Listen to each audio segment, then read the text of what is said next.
All right, this is Todd And I'm Cynthia. Heady from Head First Performance, and we haven't done a video for a little bit, so we thought we would do one today. And our subject for today was going to be the Strolling Jim 40 miler. Well, that's 41.2 miler actually. And Cynthia did the race this weekend. Myself, I just got to stand around and take pictures of everybody else who was actually working, so I had the easy job. I don't know. It was a wonderful race, and we wanted to be able to tell you about it, so maybe people that haven't done the race might be more interested in going. Because when looking over, they have several different distances in this race, and I only saw on the entrance list about 6 people from Kentucky, and we were only like 3 hours and 30 minutes away. Now it is on Derby Day, and it's been on that day every year, so that could be a reason that people don't go, but from this area, but it is absolutely worth the trip. The race started in 1978, so it's one of the oldest ultra races in the country. So started by Gary Cantrell and some of his friends, and they just wanted a place to be able to run. I think there was not an event in this part of the country for them to go run, so they just started their own race, and it is definitely very challenging. Now, for everybody out there that doesn't know who Gary Cantrell is, when I actually tell you that this is Laz, that everybody's familiar with, that puts on the Barkley Ultramarathon, that'll both explain a little bit about this race and the difficulty that you might imagine from something that Laz is putting on. Yeah.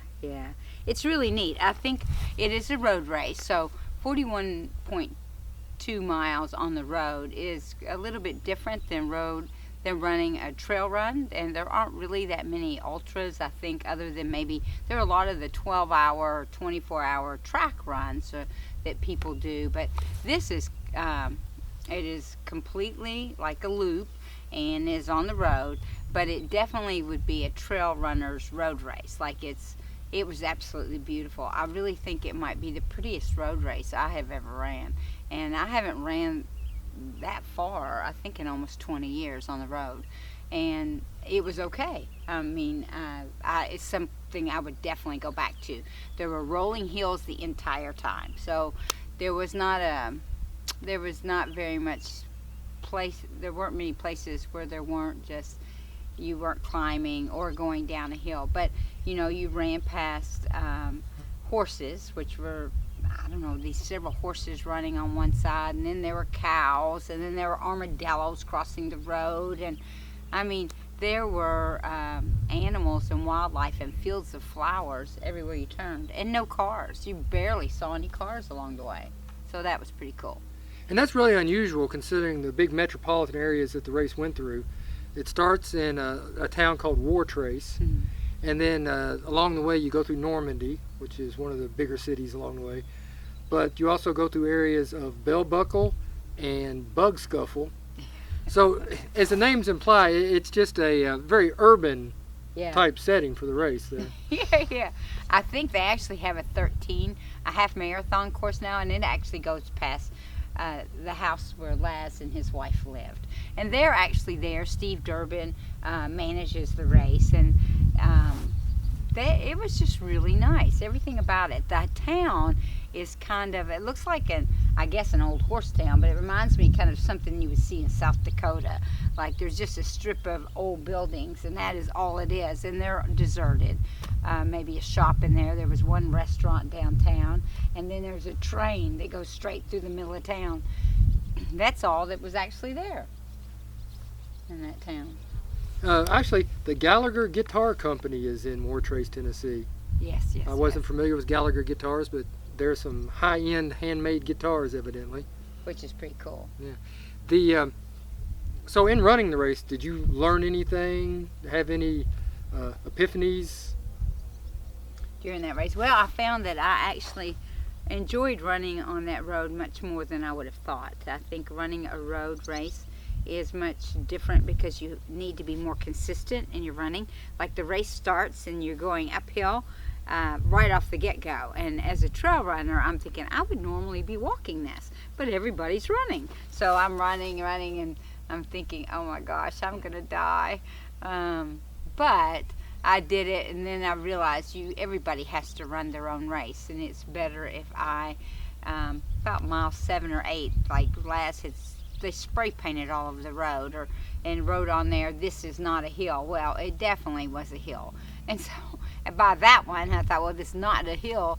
I probably ought to walk this one. So I would stop and walk some up those hills, and then run down and do it. I ran it for me the way that I would run a trail, and I think that was what a lot of the people in the area where I was running would run, and it made it very doable, and you just absolutely enjoyed it. I tell you something else I absolutely loved about this race that I thought was really neat is that, we are so used to, as marathoners or people who run the roads, you want a water stop every mile or two, and you feel like that you need all this water or whatever. Well, this was a cupless race for one thing, so you had to carry something to put your own drink in.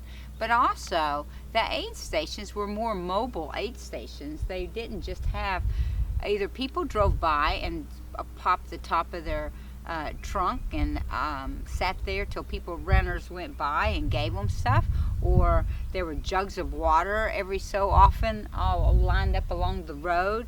And there was even there's this place called the Walls that you go into, which are these massive hills that I think that are back to back to back. And somebody had set up a tent there, and they were serving Coke and different things, and they had beer as well if you wanted one, and which was really nice. And they weren't even part of the race. They just came out and set this up just for the heck of it, and that's sort of the way the people did it. But I thought that was neat. You were also allowed to have your crew, and your crew was not allowed to, they could like drive along the course and park as long as they weren't in someone's way anywhere and serve you. So you didn't really have to worry about anything at all on as far as that goes. Now, I didn't have a crew, but everybody else's crew offered me something every time I went by. Like, you want some water? Do you need this? And I thought, that was just really, it was nice. I thought that was really, really nice. Yeah, there's one thing about this race is the t-shirts. Yeah. The goal is to get a certain color t-shirt. If you run under 5 hours, if you run under 5 hours, you get a gold t-shirt after you finish. Under 6 hours, blue. Under 7 hours, red. And after 7 hours, you're nothing. Shit out of luck, right? Yep. So it's kind of the goal to get the best color shirts you can get is one of the goals from the race. But other than the people really hammering trying to get that shirt, it seems like a real social race. There's people that have been doing this same race for 31, 32 years. Yeah. There were and the bibs are given out not according to who's the fastest. Like, the number one is the guy who has done the race the longest. So the first 20 people, the 1 through 20 in the 41 miler, are the people who have actually been there so many times. And I don't know what the most is, but it's 35 or so. The numbers are up there for the people that have come back every single year. There was one guy there I met that was 72, and he had been there a bunch of times. And he's a really fast runner. He told me he ran Western States at the age of 58 in 22 hours. That's pretty good. Oh, yeah. So the caliber of a lot of the runners there is pretty impressive, and I would never, ever have known. But I thought that was neat, because it wasn't based upon who's the fastest gets to number one. It's like who had been here the most. Yeah. Well, like 20 years ago, I did the race in 98, I think it was. And the guy that won it that year was from South Africa and went on to win Comrades. Yeah. And there's not any more high-profile road ultra than Comrades. Yeah. I bet it was a good warm-up for Comrades for him, actually, because that's pretty cool.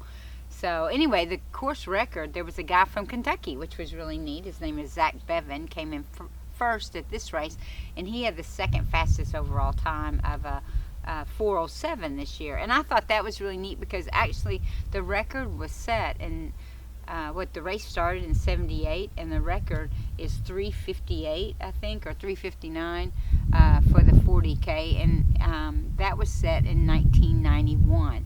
And over these years, only one person from the last 5 years or 10 years has even gotten close to that. All the all the really fast times are back from the 90s, which was really amazing. Scott Breeden did a 4:17, I think, or something like that a couple years ago. And for all you hot shots out there, if you think, well, that sounds easy, well, bring your ass, because there's a $5,000 award for breaking that record, isn't it? Yeah, it's $5,000 this year. Yeah. Yeah. No, but he didn't get it, but it shows now that it's possible, that people could get close to it. So anyway, I think that was really, really cool. Here's some things that I learned. Yeah. Okay. See, my turn. You said, well, I don't even know do I get to talk? I get to learn. talk for a change? You can talk. See, but she doesn't normally let me talk much. No, I was trying to think the other day. I knew I had learned so many things. As a spectator / photographer, a couple of things that I noticed was that it was raining during the race. Now, we didn't get any of the hard thunderstorms they were predicting or anything. We were very fortunate about that, but we did get some rain, and a lot of the race is on really country roads with a lot of canopy over the roads, and several people had wore raincoats, dark colored raincoats, and driving from one spot to the next, you really couldn't see those people very well. So I guess one thing I learned was, even on the roads, if they're calling for bad weather, wear bright colors. Yeah. It's just, you don't think about it as much during the day, but I noticed that out there, that it would have been, in a situation like that, it's dangerous even during the day to be wearing dark colors because of the shade from the trees and the limited visibility from the rain. That was something to pay attention to. And then a couple of other things that I noticed were, when I took pictures at the start, you see everybody running by and everything, and then I took pictures at 10 miles, and then again, which would have been 27 or 37 miles into the 40 miler, or 22 miles into the marathon, and noticing people's form and the way it had changed and degraded over the time was amazing on that course. And really, that's something that we need to pay attention to even later in a race, because you get in this vicious circle of your form starts going downhill, which makes your running less efficient, which makes it more difficult, which makes you tireder, more tired. Yeah, more tired, and which makes your form worse, which makes and it's just a circle that keeps getting worse and worse. So if you can pay attention to your form more later stages of the race, it's going to help. And I guess one of the big things that brought it to my attention more in this race than most trail runs is, on the roads you can hear the people. Yeah. And the noise somebody was making at the 10-mile mark, with just a normal run, and how many people's feet were just slapping off the ground, at that later stage in the race, is a good sign that they're running very poorly. I know something else I learned. I forgot to say this because this is so cool. Because I always thought it was ridiculous to have one of those little, those little sippy cup looking bottles. Yes, and people carry them, and they might hold 10 ounces, and I think, that is so ridiculous. Why would anybody carry that? You don't have enough water for anything, and you're just carrying it. Well, this race, knowing that there were aid stations along the way, you could wear a pack if you want to, and I started to wear a pack, but then I thought, there are so many hills, and this is a road race. I don't know that I really need a pack, but I did need a water bottle because it's a cupless race, right? So I do have a cup that I could carry. I chose to carry it, but I hadn't brought it because I thought I would be carrying my pack. So I actually got myself a water bottle, just a regular water bottle that I think Terry gave me,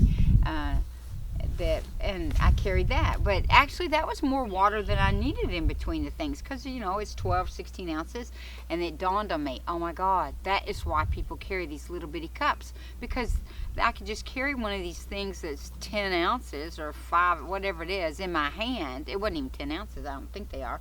And you just go to the aid station, you can fill it up and you can drink it and go on. And that way you don't have to use a cup.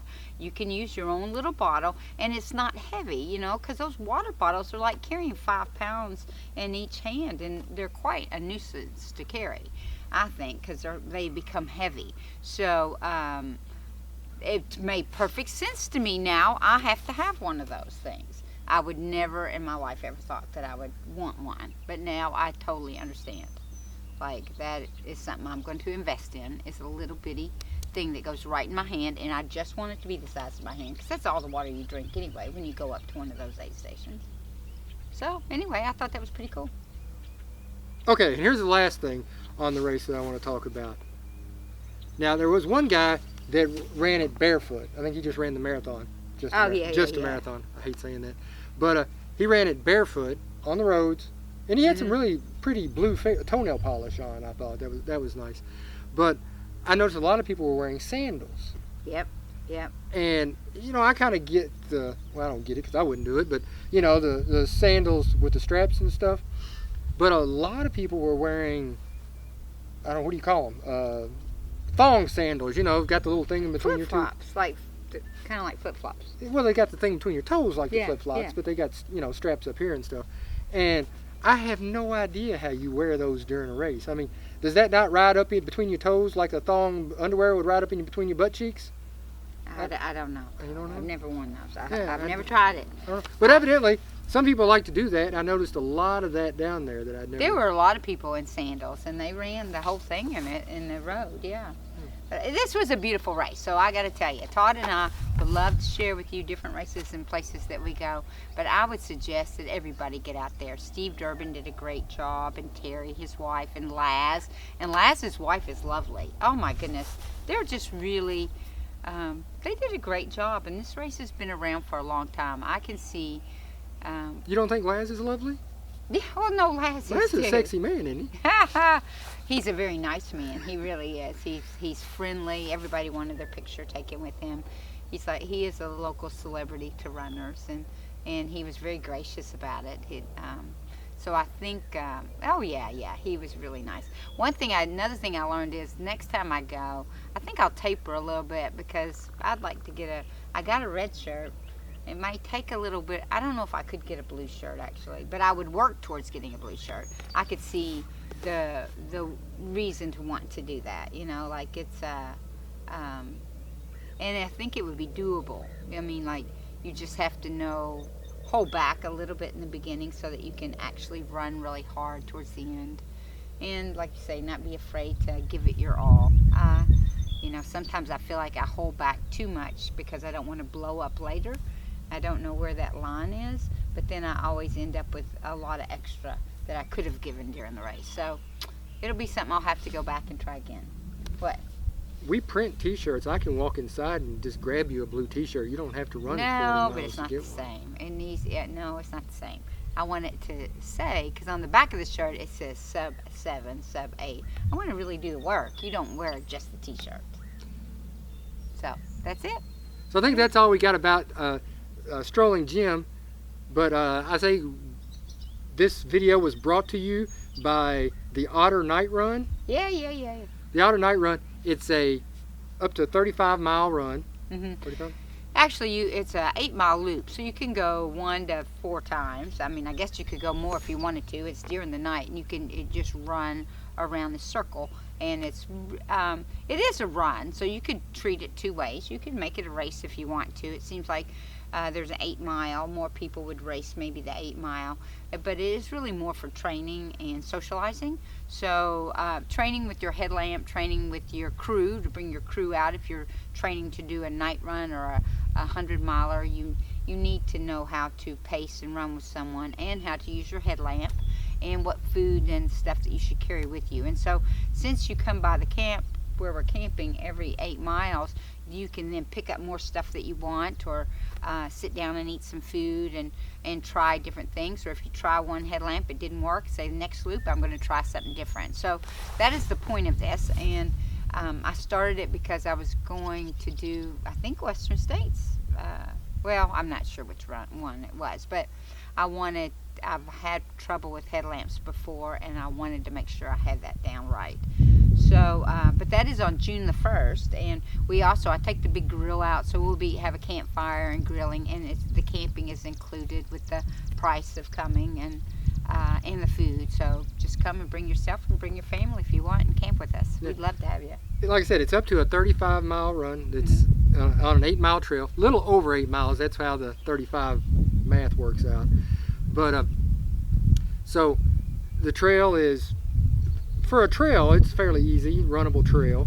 But it's single track. Yeah. It is single track, so There's a few which hills is in nice. it, and so you can go up to the 35 miles. Now, the more intelligent ones of you, the first loop starts at 7 at Night Creek, so it's still in the light. And the more intelligent people tend to do the 7 miles and then sit by the bonfire and drink beer with us the rest of the night. So that's Yeah. always an option too. Yeah, you can do it any way you want. You can pick the brains of people that have ran many ultras before, and they can tell you all about it. So that's actually, it's a good chance to sit around and talk and get some advice and hear some great stories. So I hope maybe you'll join us.